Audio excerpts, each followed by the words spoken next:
Shelly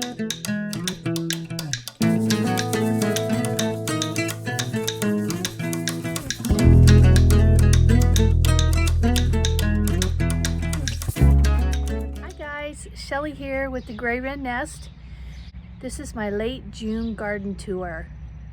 So let's see what's blooming in the garden today in Ohio Zone 6B. And oh my, have a lot of things changed in just a couple weeks. I can't wait to show you. But guess what? One thing has really changed for me. Look, I am out of a splint. I don't know, can you see the different colors of my skin here? This hasn't seen the light of day for a while. I'm out of my splint. I'm in therapy. I can do, ranges all around here. I can't really put a lot of pressure on this yet. Not weight bearing yet, but I'll get there. And I have supervised driving privileges. What does that mean? Supervised means my husband won't let me drive by myself because I have a limited range of motion still, but I can start practicing.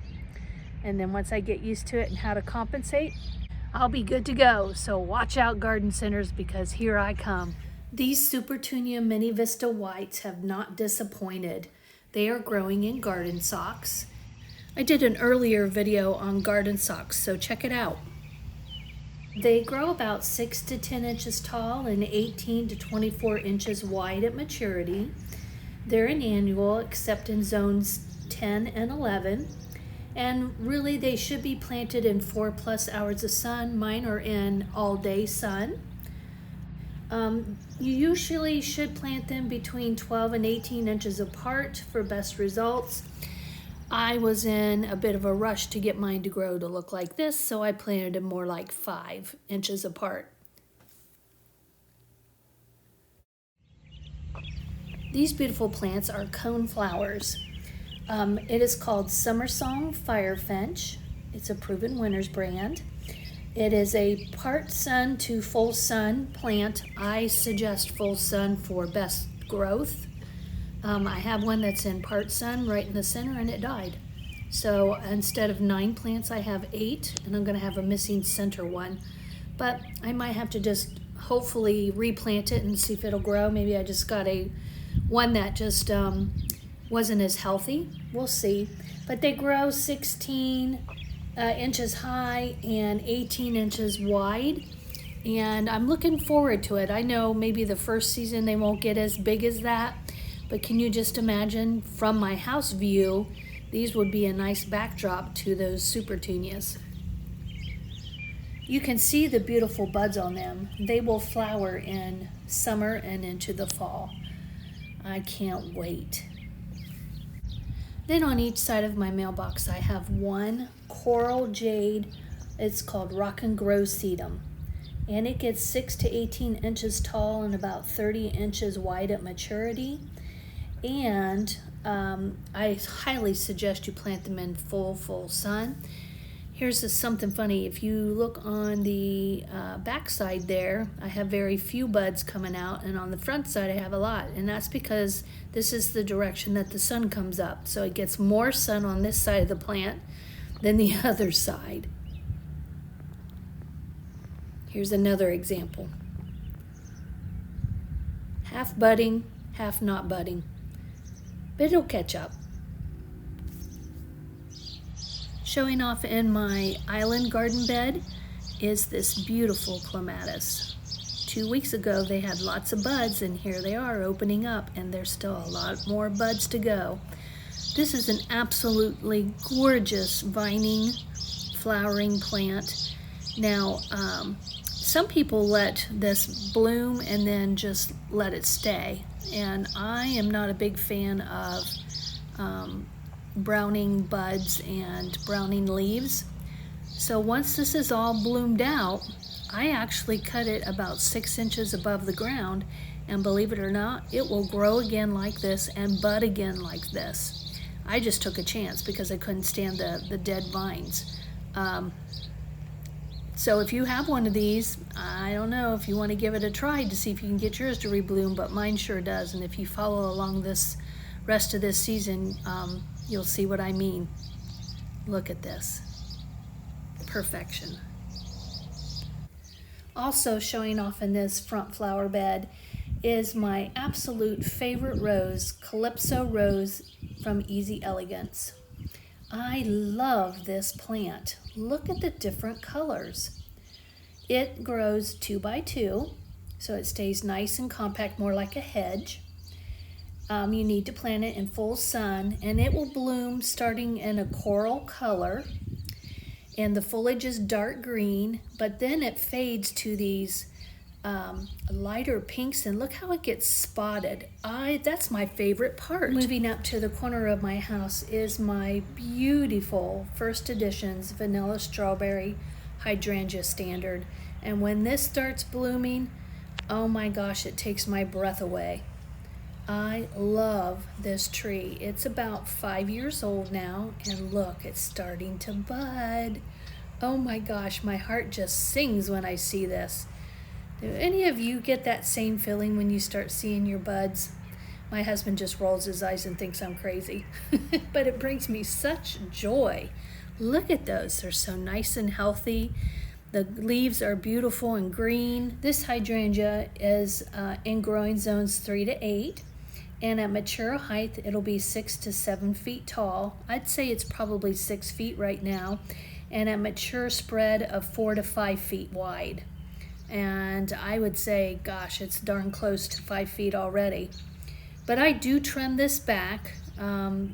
So, you know, it could be bigger by now, but I like to keep it in size check. It says to plant in full sun or partial shade. I highly recommend full sun on this one if you're in Ohio Zone 6B, because it thrives on the full direct sun. You would think that the buds would brown, but they don't. I give it plenty of water with our drip system, and it puts on quite the show. I can't wait to share with you as it starts to bloom. This is also underplanted with Autumn Joy sedum at the base.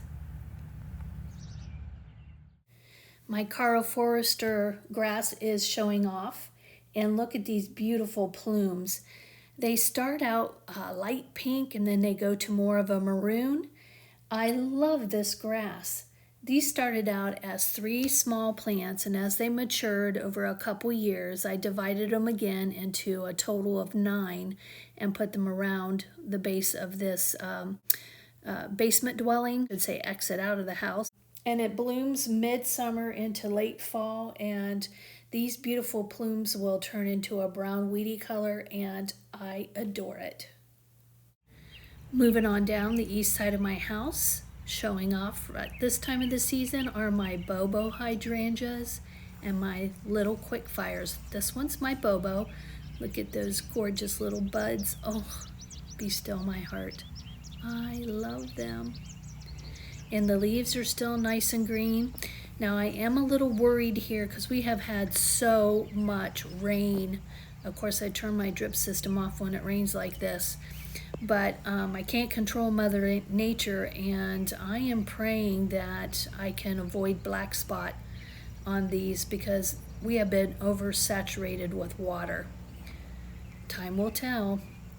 This is Little Quickfire, and these buds are much more ahead. Now these will bud, these blossoms will open up probably 2 weeks before my Bobos do. This one's a Bobo. The next one there is a little Quickfire right here. So you can see the buds here are more prominent. And then this last one is a Bobo again. So I have them staggered. And there are 5 hydrangeas on this side.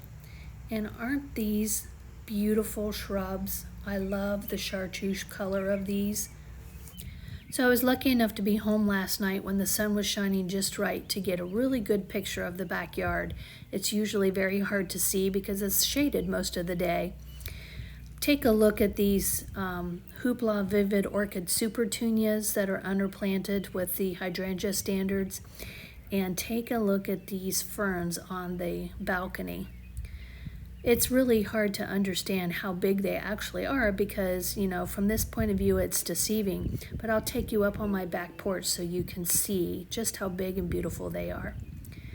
But here are the hydrangea trees.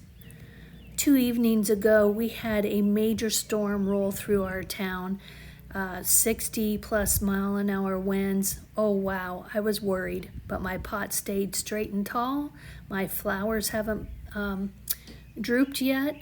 My limbs are nice and strong, but time will tell because once they bloom, they get real heavy, and this is the one that I had to put the grid system in to help hold up the limbs.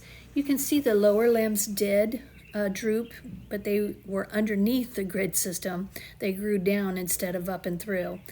Look at these buds. So once this blooms, they will get real heavy, and I'm going to test this grid system to see if it'll hold them up. So far, so good. I'm real pleased, and it was a testament to the storm last night. But once again, my blooms aren't on there. Can you see the grid system in there? See that green meshing? I got that in the fencing area at Lowe's.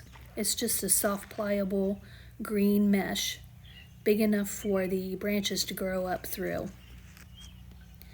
I might have to make this grid system much bigger next year, and it might look odd in the beginning until all my branches grow through. So fingers crossed this works. Look at the underplanting. And here is my other variety. This one reminds me of Limelight when it blooms, and it's a Menards version. But these buds are further ahead, and that is not unusual. This variety blooms first in the backyard, and then the other variety that I have to cage up to help prevent the blooms from drooping blooms shortly after. And this is Hoopla Vivid Orchid. Showing off in my rock garden is my Stella d'Ora reblooming daylily. It is a buttercup color, and I love these.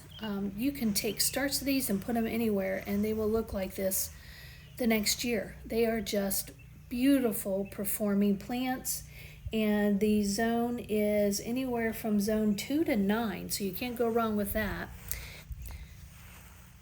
And then they are underplanted with stonecrop sedum. This is called Atlanta sedum.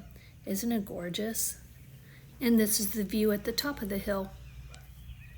And then just inside the border of the daylilies are my oh so easy Italian ice roses. Aren't they beautiful? Look at the different colors here. I have some pinks and peaches and yellows and creamy lighter colors. They're just stunning. They're very easy to take care of. They bloom all summer long. Very little maintenance. They grow about 2.5 by 2.5 wide and high, and they're great for a border. So I have 3 of them here along this border, and in between I have my Easy Elegance roses. So I have Italian Ice and Calypso Rose, Italian Ice, Calypso Rose, Italian Ice. These Hoopla Vivid Orchid petunias are finally starting to make a big show. They look nice and healthy and happy here. The weather has finally picked up. In fact, this today is our first day in the upper 80s, and we're even going to get up into the 90s next week and have a heat index of over 100. Woohoo! These 3 hydrangea bushes are Limelight primes, and in this area we get strong storms that just barrel through this alley between the 2 houses, and I can honestly say they never droop. They stand straight up. They are sturdy and hardy, and I love them. And these are zones 3 to 8. And they're starting to get buds on them, but nothing to write home about yet. But boy, once they start blooming, I can't wait to show you. Over here, I wanted to show you my Corabelle. This Heuchera is about 4 years old. It's the Caramel Corabelle, and it can grow in zones 4 through 9, and it is just stunning year-round. It holds its color. And then over here, I'm showing you our little Hottie hydrangeas. And look at these Supertunia. These are Vista Indigo. They're showing off for us, and they're in garden socks. Once again, I do have a video on garden socks. But if you take a close look here, these little Hottie hydrangeas are getting ready to show off. Look at those blossoms, those little buds. Ugh, my heart. I love it, love it, love it. And I just can't wait to share with you.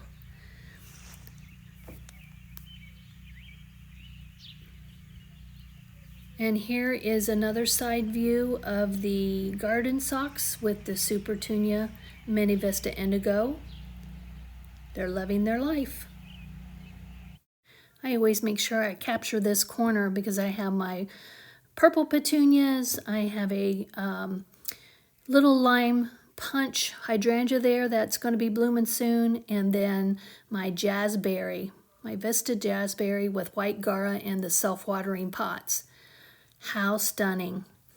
Now these self-watering pots, I do have a video on them as well, so take a look, but isn't this gorgeous? There are 4 Jazzberry plants and 1 Gara in each of these pots. Moving around to the front, we have our coral burst crabapple tree. It's a lollipop style. Then underplanted are my tiny Quickfires, and look at them. Look how much they have budded up and actually started to blossom and bud open. I am just amazed. The interesting thing about these buds, they start at the tip of the plant, but then as if you take a look back with those stems, see how narrow those stems are? Those will also end up with buds, and this cone of this flower will be long and just full and long and almost too big for the plant. It'll be amazing, and I can't wait to show you. These are a zone 3 through 8 hydrangea. They're in part sun actually, and they're doing quite well. And they grow 3 feet by 3 feet. I doubt if I'll let them get that big. I'll probably keep them nice and pruned back to fit under this tree. Now look at these stunning corabels. This is Primo Peach Berry Ice, and this one is Dolce Wild Berry. I love them. They will keep their color in the winter also. Just beautiful plants. Moving to the front porch, you can see my ferns and my Super Bean Pink Cashmere are finally starting to show off. Oh, I was a little worried there. Look at these beautiful colors. I think I just might like them. And still going strong in my front flower bed are my Oh So Easy Salsa, Mango Salsa roses. And look at this beautiful maple tree. So this Japanese maple looks healthy on the outside, but look what's happening on the inside. And of course, you know, I've looked it up online. It could be too little water, too much water, which could be the case because I get nonstop rain. We've had nonstop rain for many, many days, but the rest of the leaves look healthy.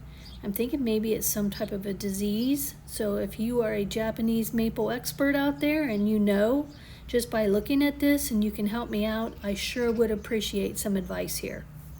Before I end this video, I wanted to take you on my balcony to show you these gorgeous ferns. These were the ones that I had in the garage that I was trying to water, and that's when I had my accident and missed a step and hit the concrete floor with my hand and elbow. And luckily my son-in-law came over and helped hook them up to a drip system so I wouldn't have to worry about watering them. You can see the white drip cord going up.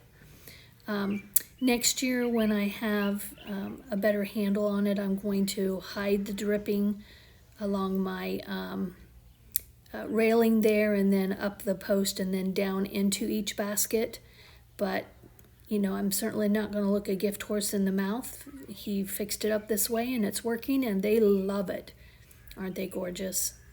I also have a screened-in porch off of this balcony, and I planted El Brito Coleus, Creeping Jenny, and then also a black sweet potato vine that starts green when it first grows out and then turns dark in color. I also have these in self-watering pots. Typically I pack my pots until you can't see the dirt, and this time I'm deciding to leave a little space and see how big this will get. Can't wait to share with you along the way. Here I'm panning around the screened-in porch. You'll see that I have 2 of those planters.